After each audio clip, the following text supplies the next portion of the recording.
In the shadowed valleys of rural Appalachia during the lean years of the Great Depression, where the mountains pressed down like indifferent gods and the rivers whispered of forgotten sorrows, there lived a reclusive figure known only as Elias Thorne.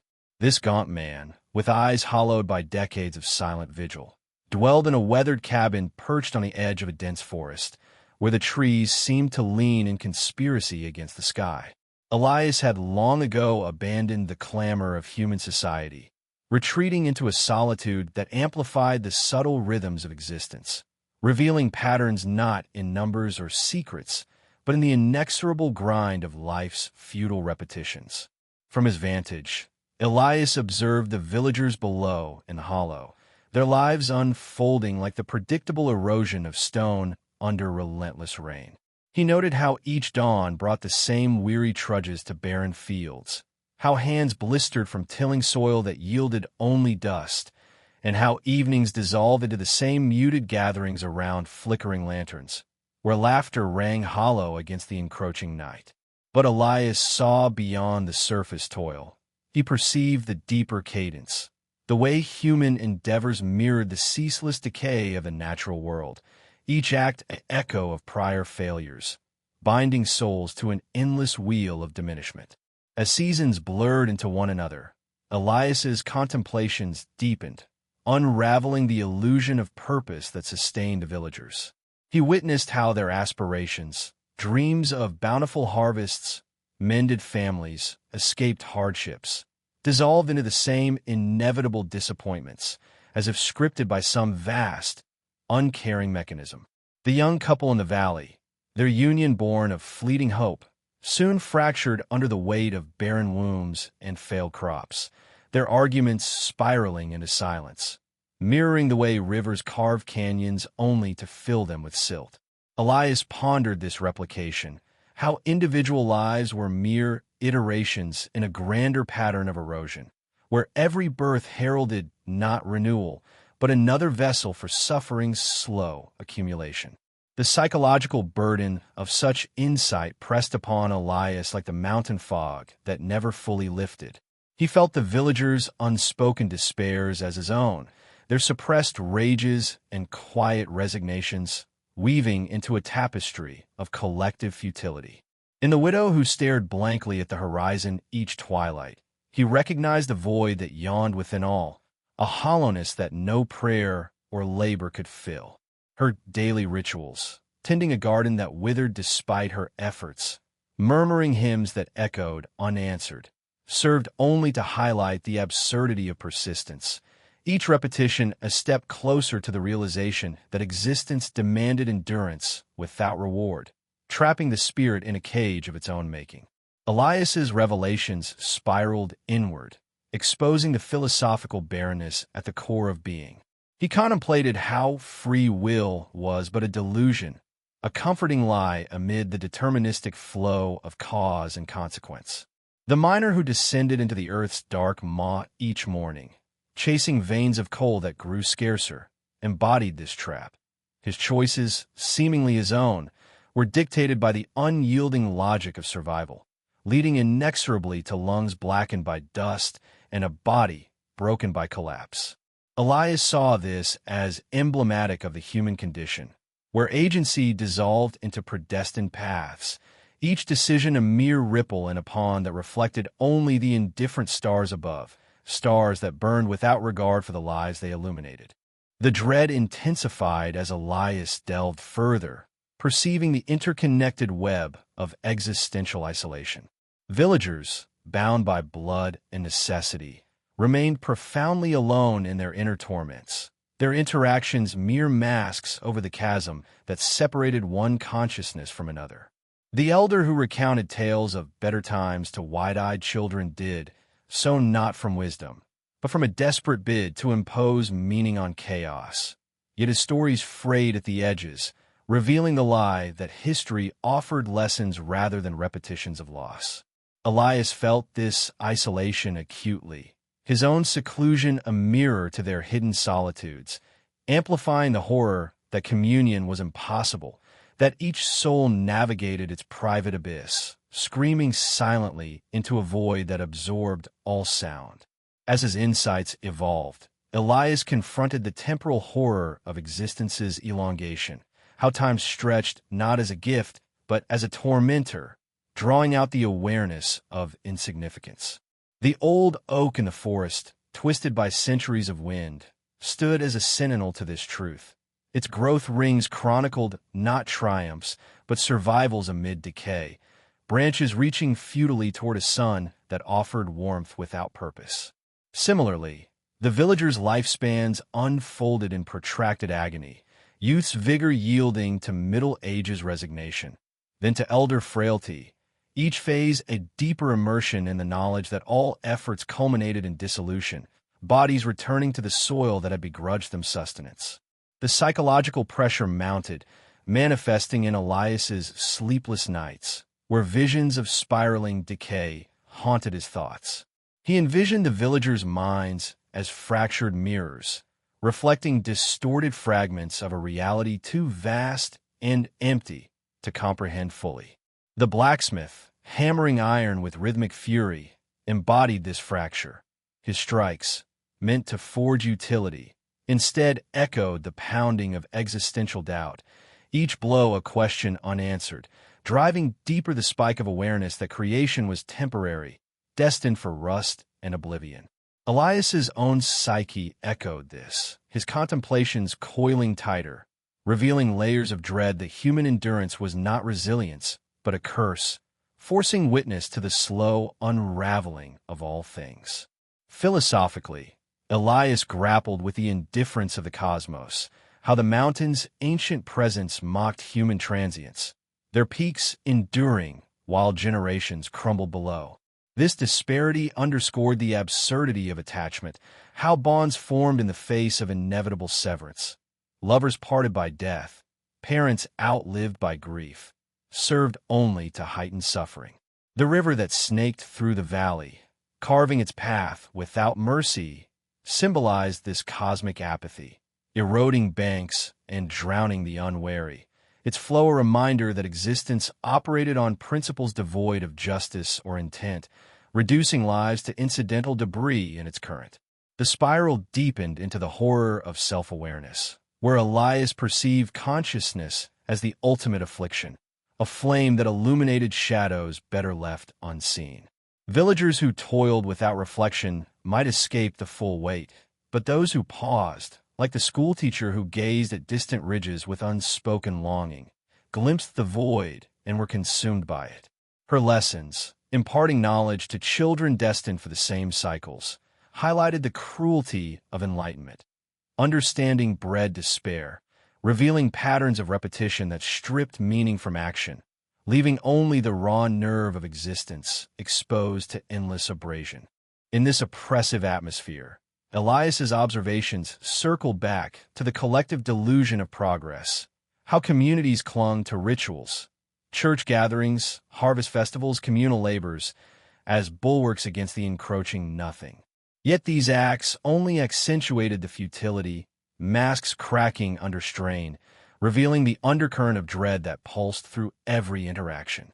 The preacher's sermons, thundering about divine plans, rang false against the backdrop of unrelenting hardship, his words dissolving into the air like smoke from dying fires, leaving congregants with amplified emptiness, their faith a fragile thread fraying in the wind of reality.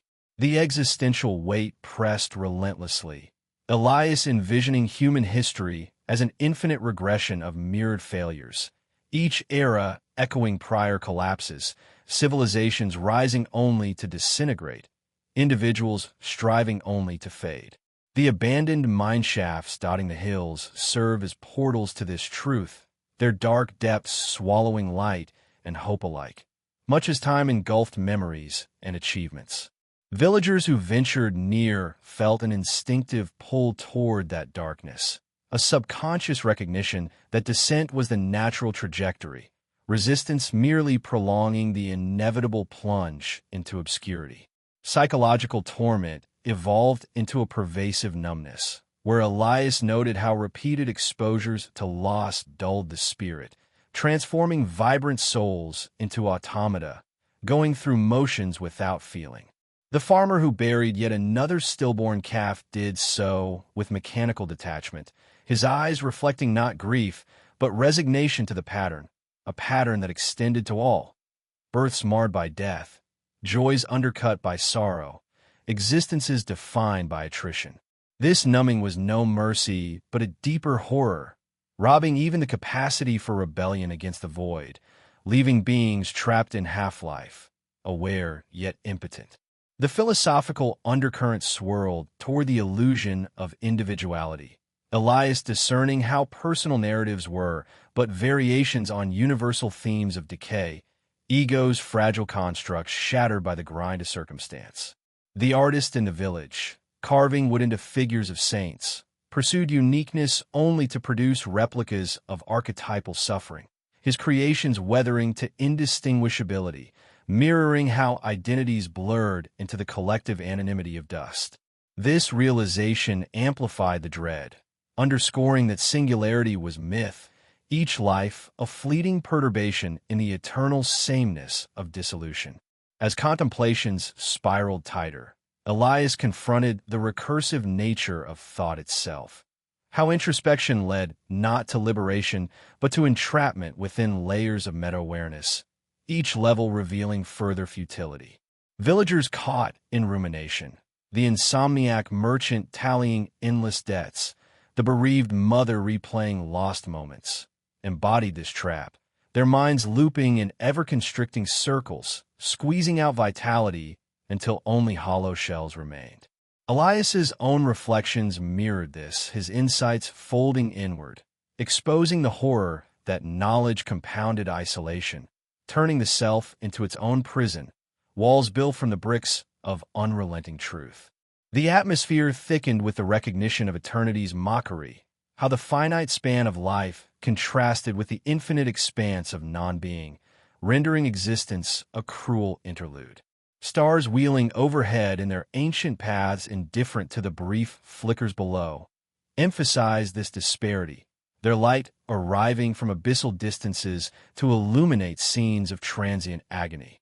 Villagers gazing upward in rare moments of wonder soon averted their eyes, instinctively sensing the cosmic scale that dwarfed their struggles, reducing them to insignificant specks in an uncaring vastness.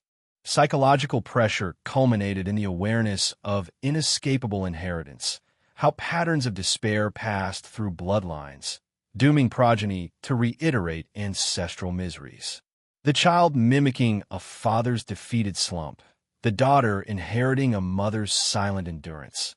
These continuities ensured the perpetuation of suffering, a chain without break, forging links from generation to generation. Elias saw this as the ultimate condemnation, existence not as gift, but as propagation of torment, each birth an unwitting extension of the abyss. The dread lingered unresolved, Elias's vigil continuing amid the unchanging mountains, his observations etching deeper grooves into the soul's landscape, revealing no exit from the spiral, only deeper immersion in the heavy, unyielding weight of being, one sexpert, in the frostbitten hollows where the black mountains fold into themselves like the pages of a book no one dares finish reading. There existed a woman called Mara Voss. She had come to the region decades earlier, fleeing something she never named, and settled in a stone cottage so small it seemed pressed into the hillside by the weight of the sky. No one remembered her arrival precisely. Time in those parts had a way of swallowing dates and softening edges until every story felt ancient. Mara lived alone, spoke rarely, and moved through the world with the deliberate slowness of someone counting each breath against an invisible ledger. From a single high window of her cottage, she could see the entire scatter of the valley, the crooked lanes of slate-roofed houses, the thin smoke rising like last prayers, the sheep trails that looped and doubled back on themselves, as though the animals themselves understood there was nowhere worth arriving. Mara did not count the houses or the sheep or the steps villagers took between one door and another. She counted something subtler, something that required no arithmetic because it was already written in the geometry of collapse. She watched how, Every gesture repeated a prior gesture with infinitesimal variation. A man lifting his axe to split wood did so in the same arc his father had used and his father before him. The blade fell along a path worn smooth by generations until the motion was less choice than memory carved into muscle. A woman hanging laundry pinned each sheet in the identical sequence her mother had taught her. Right to left, heavy items first, as though deviating from the order would unravel more than fabric. Even the children at play traced the same looping games across the same patch of beaten earth, their laughter sounding thinner each year, like air escaping through ever-widening cracks. Mara understood that these repetitions were not comforting continuity.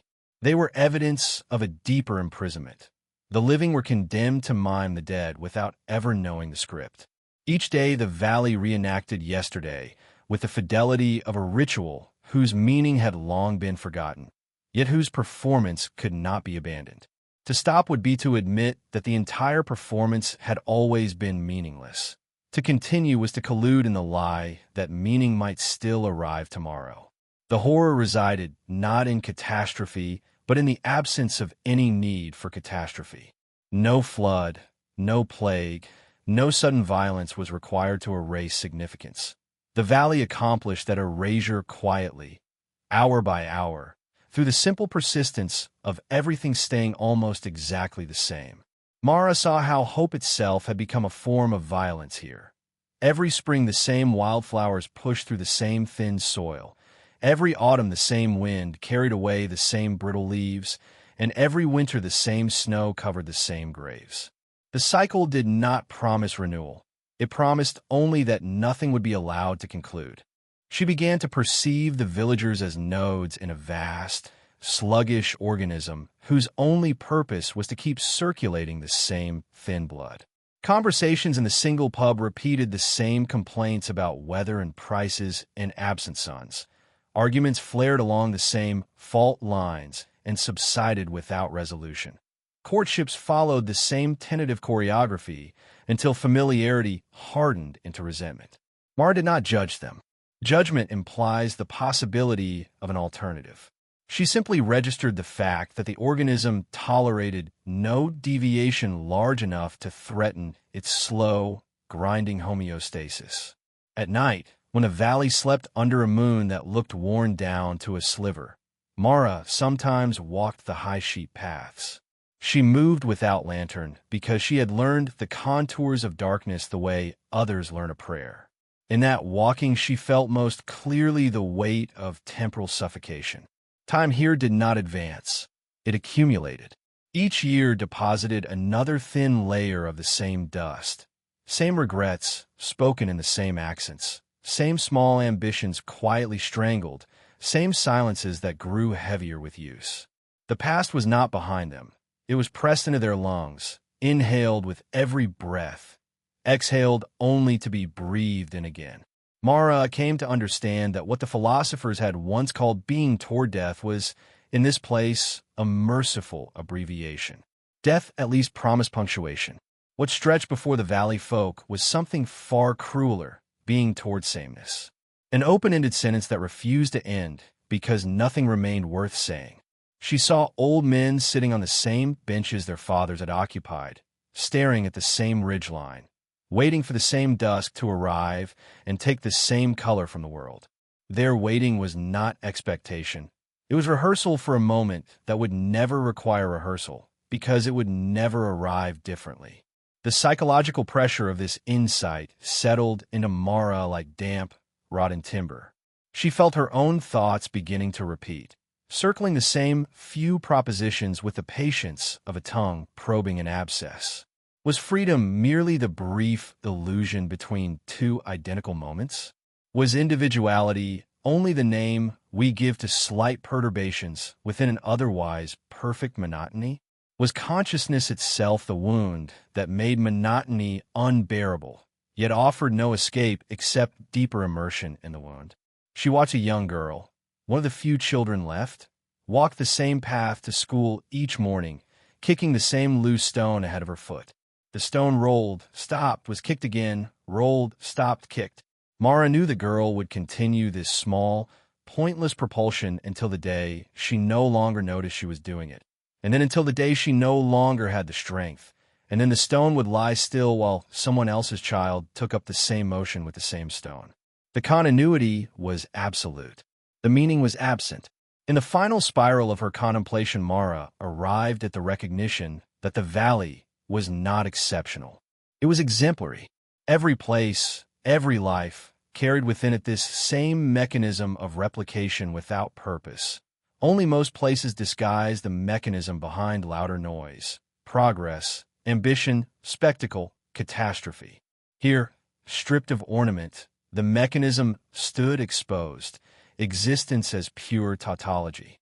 A is a forever, spoken in the voice of wind through dry grass. She no longer felt horror at this discovery, only a vast, cool recognition. Horror requires contrast. When everything is already horror, there is nothing left against which to measure it. Mara returned to her cottage each dawn, closed the door, sat beside the cold hearth, and waited for the next identical day to begin its slow, unhurried descent over the same mountains, through the same hollows, across the same faces already carved with tomorrow's lines. The valley continued. The repetitions continued. Nothing concluded, nothing began anew, and the silence between one breath and the next grew heavier still, thick enough now to carry the faint, persistent echo of everything that had ever been said and would ever be said again, forever indistinguishable from silence itself. In the low, gray country where the sea had long since retreated and left behind only salt-crusted flats and the skeletons of fishing boats too heavy to move, there stood a solitary figure named Corvin Hale. He occupied the last habitable structure on the old embankment road, a narrow concrete tower built originally to watch for flood tides that no longer came. The windows had been boarded over years ago, not against intruders, but against the flat, accusing light that poured in from every direction and offered no shadows to hide in. Corvin did not keep journals or ledgers. He required no records because the thing he tracked was too constant to need notation, the gradual subtraction of difference from a world. Each morning he climbed the iron ladder to the observation platform and looked out across the same expanse of mud and sameness. The horizon line never sharpened or softened. It simply persisted at the same dull latitude, dividing nothing from nothing. Gulls wheeled in patterns so repetitive they might have been the same birds circling since the day the last tide withdrew. He had ceased to think in terms of beginnings or endings. Those were luxuries belonging to places where events still arrived with novelty. Here events did not arrive. They leaked. A fishing net left untended would fray at the same rate every season until the holes matched exactly the holes of the previous year. A child's footprint pressed into wet mud would be refilled by the next thin film of water, and then by the next, until the print was no longer a print, but simply another shallow depression indistinguishable from the thousand around it. Corvin understood that memory itself was being slowly erased, not by forgetting, but by perfect resemblance. The past did not vanish. It merged indistinguishably with the present until no seam remained to mark where one stopped and the other began. The psychological atmosphere inside the tower thickened with each passing month. Corvin felt his own thoughts losing outline, growing vague at the edges the way objects seen through heat haze lose definition. He would begin a sentence in his mind, something as simple as noting the color of rust on the handrail, and before the thought could finish, the same thought would already be repeating, spoken in exactly the same internal tone, arriving at exactly the same half-finish point.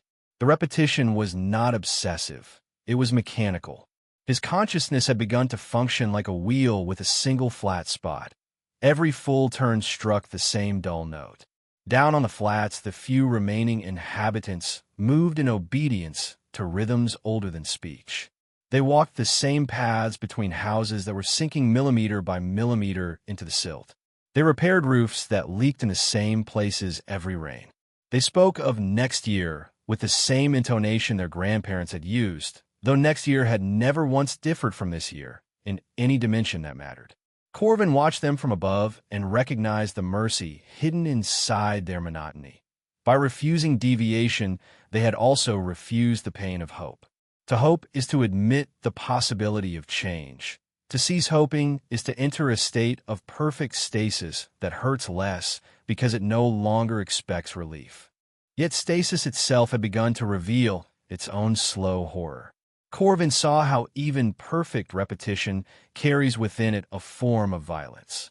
Each identical day does not merely repeat the previous one. It erases a little more of the person who lived through it. Identity requires contrast, difference between yesterday's self and today's self. When no difference accumulates, the self thins. Corvin felt himself thinning. His memories no longer felt like possessions, but like echoes trapped in an empty room, bouncing between bare walls until the sound grew fainter and flatter, until it was no longer possible to tell whether the voice had ever belonged to him. At night, the tower creaked in wind that tasted of old metal and iodine. Corvin would lie on the narrow cot and listen to the same sequence of sounds: the groan of a beam settling, the tap of a loose panel, the distant cry of a single gull that might have been crying in the same key for decades. He no longer tried to sleep. Sleep would have required the possibility of waking into something new. Instead, he practiced a waking suspension, eyes open in the dark, waiting for the moment when even the act of waiting would repeat so perfectly that waiting itself became indistinguishable from not waiting. He began to perceive the ultimate tautology beneath every human gesture. To act is to affirm that acting matters. To cease acting is to affirm that nothing matters. Both affirmations collapse into the same silence because the universe does not register either position. It simply continues being itself, flat, salt-white, horizon-bound, while the creatures moving across its surface exhaust themselves in the labor of caring whether they move or stand still. Corvin no longer cared. Caring had become another repetition he could no longer afford. One winter, the last family on the embankment loaded their possessions onto a cart and left without ceremony. Corvin watched the cart diminish along the single visible road until it merged with the gray line where mud met sky. After they were gone, the silence deepened by one more degree. No voices rose to argue over fences. No children ran shouting between houses. Only the wind and the gulls and the slow subsidence of concrete into silt remained. Corvin remained, not because he chose to, but because choosing had become irrelevant. To leave would be to pretend that elsewhere existed a place where difference still accumulated. He knew better.